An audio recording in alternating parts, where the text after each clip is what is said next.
Hey guys, I'm Jill Powell, and today I have my beautiful friend Callie, and Callie wears the same kind of eye makeup every single day, so I am getting her out of her comfort zone, trying some color. We did some purples, but kept it neutral, so stay tuned to learn this gorgeous smoky purple look.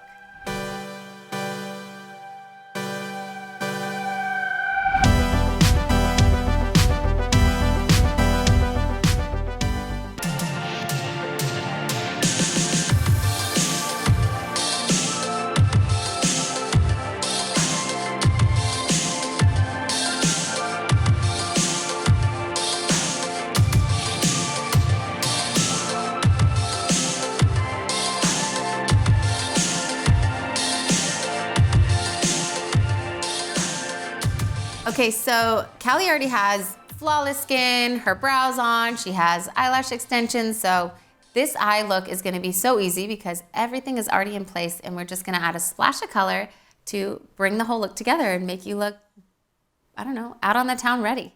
You ready for it? Yes. Okay, perfect.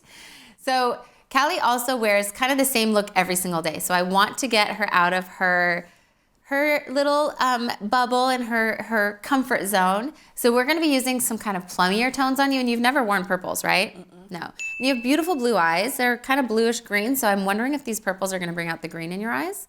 We'll see. We will see. So I'm super excited to try these colors on you and change up your look a little bit. I'm excited. All right, let's get started. So I always start out with an eyeshadow base, and right now I'm loving the NARS Smudge Proof. This one has a little bit of a tint to it, so it's kind of like a lighter skin tone. And we're just gonna apply this base from the lash line all the way up to the brows.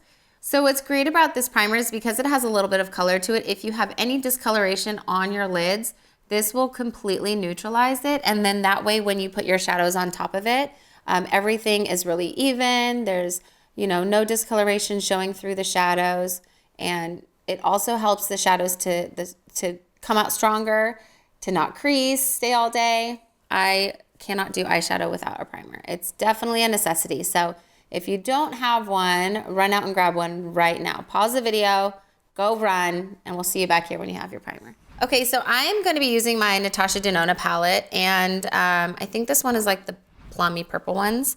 And for some reason, I just really wanted to use like an icy pink on her lid. So I've got this beautiful icy pink here in the center. This one is called Piggy. Oh, pink like a piggy. And I'm just going to use a flat shadow brush. This one is by Smith. It is the number 256. And I'm just gonna press this kind of icy pink color all over her lid. A lot of times I'll start with a crease, but this was my inspiration color, so I want to start with the lid color and build everything off of this. So I'm just kind of going in and creating a really nice bright lid.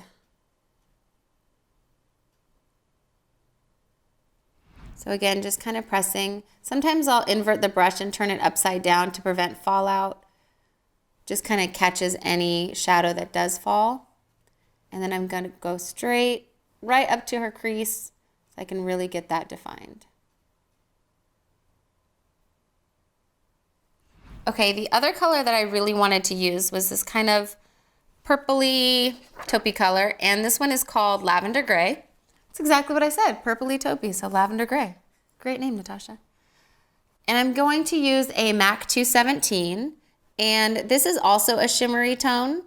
So I'm going to use two shimmers together, and then I will go back in with the matte. So I know a lot of times I'll do the crease with a matte, and I haven't done that yet, but I really wanted to get the colors on and then decide on that matte tone. So kind of going out of order than my typical routine, but again, sometimes you have an inspiration and you need to make sure that you capture that first. So that's kind of what I'm doing. And my touch is getting a lot lighter as I'm working this outer corner. I'm like barely putting it on because I want that diffusion of color. So not only is it the colors that you're using, but it's also your application technique. So always keep that in mind. How you're holding your brush, the strength of how you're pressing, the motions, all of that will play a factor in your outcome of color. So now we have two shimmers, so there needs some dimension because right now we've got reflection of light with both colors. So I really want to go in there and kind of create that dimension. So I'm going to use a matte tone to create some dimension in her crease. Okay, so I'm pulling out my Norvina by Anastasia. I've got this color Incense, which I think I'm going to use to create her crease. What's great is that I can see that a lot of the colors I've used on her eyes are similar to these, so I can visually see that this color is going to work. It's really nice when you have something like that to visually see. I also know this color and I know it's gonna work, so. And I'm gonna use my Smith 235, grab a little bit of Incense, and I'm just gonna kind of create some dimension right here in her crease so that I have a matte tone to absorb some of that light reflecting properties.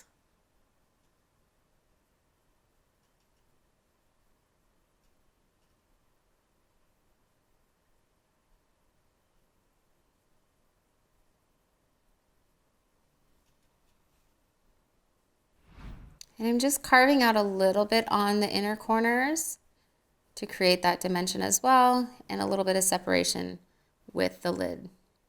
And last but not least, I'm going to add another matte tone, and this one I'm using from the same palette. This one's called Passion, and it's kind of like a purpley brown or like a reddish brown.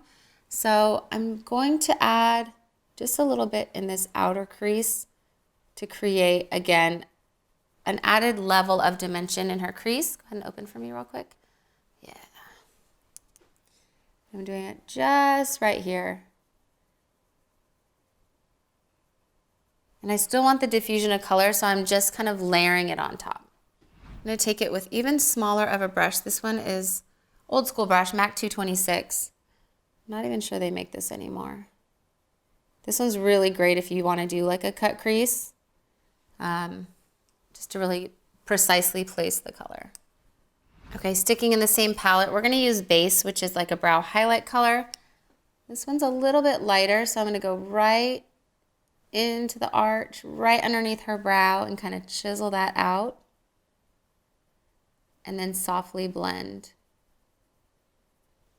I really love the inner corner, so I'm actually gonna intensify it. So I'm using MAC 221, and I want to draw that, this is Incense, which is that neutral tone, and I'm really gonna kind of chisel this out right here just to make her lid pop even more.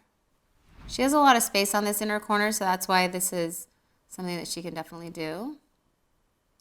Because the amount of space from the corner of her eye to her brow, she has a lot of space here, so I'm just kind of creating a little bit of dimension in there and creating a little bit of shadow. And if you wanted to make it even stronger, you could do a cut crease here, but I tend to like a little bit more natural transitions, so I am not gonna do one. But if you wanted to, this is where you could go back in and really kind of chisel out this cut crease on the inner corner. This color is Passion, which was that color I used to intensify the outer corners of her eyes. It's like that kind of plummier brown, and I'm using a MAC 266, which is an angle brush, just to continue the color on the bottom. So you don't always have to go by a million colored eyeliners, because you can definitely use shadow. Just making sure you have the correct brush. So obviously you need a smaller kind of angle brush to get the definition. So you can't go in with like too big of a blending brush unless you want that really soft diffuse look. And I'm just gonna go a little bit lighter and kind of have that color diffuse to the inner corners. And just a tiny bit thicker on the outer corners just to create that eye shape. I am going to add, do you wear eyeliner typically? Top and bottom. I thought so. I just had a feeling, and I want to step it up a little bit. So I'm going to add a little bit of eyeliner to your waterline, so go ahead and look up for me.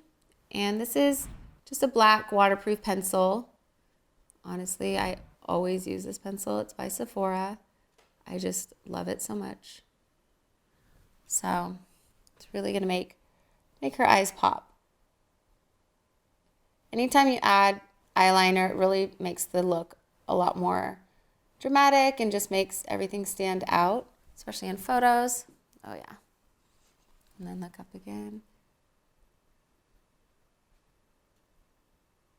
So I'm gonna take a clean brush. I already have a little bit of that shadow underneath, and I'm just gonna blend the edge of the liner into the shadow for more of a seamless finish and more of a gradation of color.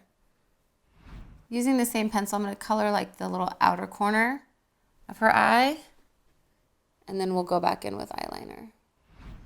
So this is the Inglot gel liner.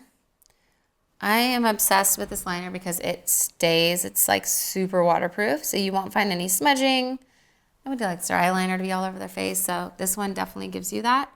So I'm just gonna go right along the lash line. I'm using another LC brush. This is E6, and it's beautiful because it's a really fine liner brush, but it also isn't super flimsy, so you can get that really clean line. It has like a nice denseness to it.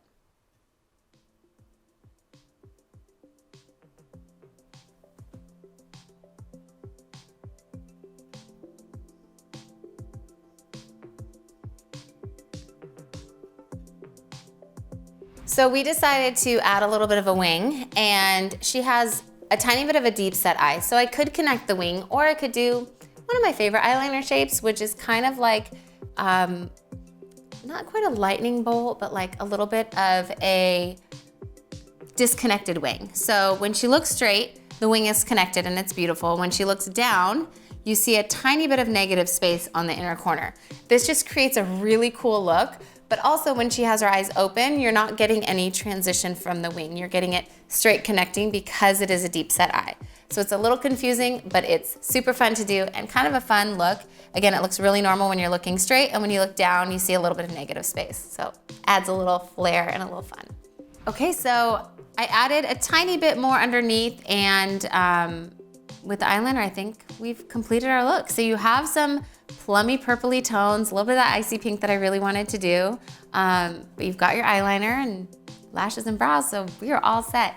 So this is an amazing, you can do it every day, or this is kind of a great event look, or if you want to try color but not go too deep into anything too crazy, this is a great way to incorporate some purples into your look or some colors into your look. So just to recap, we used an eyeshadow base, so I used the NARS Smudge Proof Tinted Eyeshadow Base just to cancel out any color on the lid and make the shadow stick and come out stronger. We did that icy pink on the lid. I went in with that kind of purpley taupey tone on the outer corners and into the crease.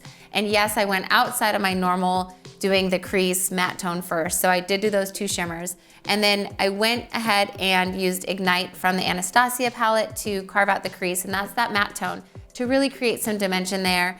And I used the Bare color, which is that brow highlight color in that same palette, just under the brow. And then we finished off the outer corners with, I think it's called Incense. No, that was the crease color. Let me see. Passion. We finished off the outer corners with Passion, which is kind of that reddish purpley brown, again a matte tone to just create some more dimension on the outer corners of the eyes. We did black liner in the waterline, brought some of that Passion color underneath, and finished off with Inglot gel liner with a really cool negative space winged liner. So I hope you guys learned something. Thanks for staying tuned, and I'm glad you got to finally try some color. Me too, thank you. Thanks again for watching my video. Don't forget to like and subscribe. Comment below what you want to see next. All of the products used in my video are also linked below. And if you want to see more, follow me anywhere at Jill Powell Glam. Thanks again.